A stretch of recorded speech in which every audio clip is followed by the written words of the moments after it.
C'est au collège Charles Péguy de Cattenom qu'une rencontre élève-auteur a eu lieu à l'occasion d'Enlivrez-vous en mai, une opération d'animation littéraire qui a été créée par une équipe de professeurs documentalistes du bassin de Thionville-à-Yange.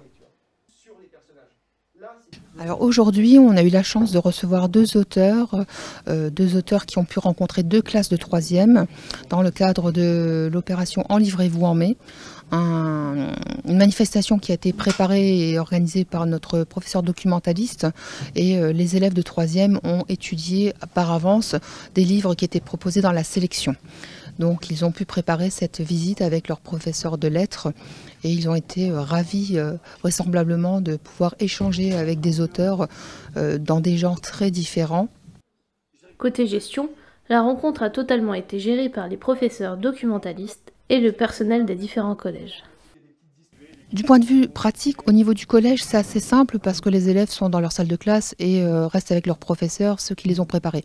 Par contre, du point de vue de la prise en charge logistique, heureusement qu'on a plusieurs professeurs documentalistes qui se sont fédérés pour organiser ça. Il a fallu aller chercher l'un à la gare, l'autre est arrivé par ses propres moyens en voiture. Maintenant, il y a un acheminement dans différents sites parce que cette journée ne s'achève pas ici au collège, puisque un auteur est parti sur un lycée de Chonvillois et l'autre est parti sur un lycée à Hayange, par exemple. Sélectionnés par les documentalistes pour Enlivrez-vous en mai, deux auteurs très différents se sont déplacés spécialement pour venir à la rencontre des élèves du collège Charles Péguy de Cattenom.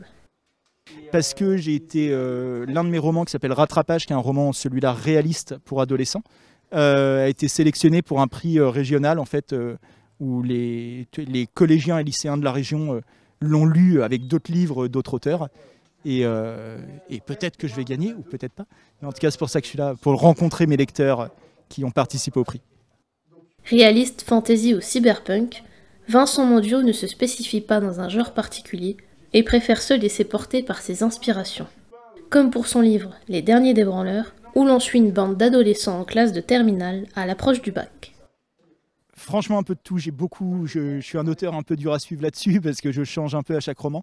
Le plus connu, je pense, il s'appelle Les Derniers des Branleurs, qui est un roman pour ados, plutôt comique, on va dire, c'est plus une comédie, mais j'ai écrit aussi du roman noir, pour ados aussi. J'ai écrit, comme je disais, de la fantaisie, de la science-fiction. Voilà, donc c'est un peu dur à résumer. Alors le tout dernier en date, il s'appelle Toute entrée définitive. C'est un roman de science-fiction qui se passe dans une colonie spatiale. Ça se passe en 2229. Et plusieurs planètes ont été colonisées et on suit une colonie, donc Kitej, qui est une ville qui est enfermée sous un cube de 5 km de côté, parce qu'il y a des radiations sur la planète, donc ils sont enfermés dans un cube de protection. Et à l'intérieur de cette ville, c'est une espèce de Gotham City, comme dans Batman, avec quasiment que des criminels, et on suit des guerres de gangs un peu dans cette ville-là. Des inspirations sans limite, puisées dans le monde qui l'entoure ou dans d'autres œuvres. Beaucoup de mes lectures, je pense que la plupart des écrivains vont vous répondre ça, mais la première inspiration, c'est les autres écrivains. On passe notre temps à se plagier les uns les autres. Et moi, je suis un grand lecteur de manga, notamment. Et je me suis beaucoup inspiré de l'énergie de ces BD japonaises. C'est un roman que j'ai fait, c'est pas du tout illustré ou quoi que ce soit. Mais je me suis beaucoup inspiré de cette énergie-là, de ce sens du divertissement, du rythme. Romancier ayant débuté en France, Xavier Deutsch, publié chez Gallimard pour ses premiers romans, s'est rapidement fait une place dans les meilleures ventes. Comme romancier, je vais débuter en France. Donc j'ai d'abord et particulièrement été publié en France. Mon premier roman était paru chez Gallimard en 89. Ensuite, il y a eu quelques romans à l'école des loisirs. J'avais rencontré chez Gallimard Geneviève Brisac, avec laquelle j'ai travaillé quelques années. Et puis voilà, les choses ont suivi leur cours. Raconter des histoires, c'est ce que Xavier Deutsch fait de mieux. Des histoires réelles, venues sensibiliser les plus jeunes sur des questions d'actualité importantes. J'ai publié 45 romans, chacun d'entre eux évoque une réalité différente. Celui-là touche à la réalité des migrants, qui est une réalité importante en Europe, dans le monde, sur le mouvement de population.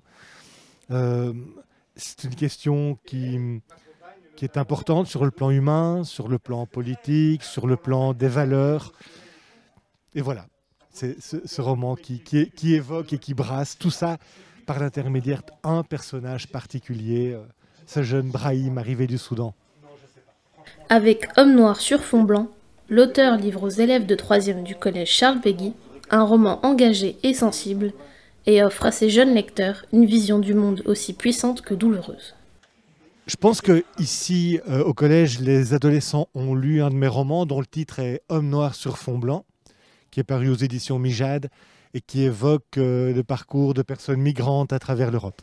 Le titre Homme noir sur fond blanc, il vient très basiquement du fait qu'il raconte l'histoire d'un personnage qui est d'origine soudanaise, donc noir sur fond blanc. Ça peut aussi bien être l'évocation de l'Europe occidentale, qui est un pays d'hommes blancs, que l'évocation à la fin du roman d'un paysage hivernal, sur lequel finissent par se détacher quelques-uns de ces garçons.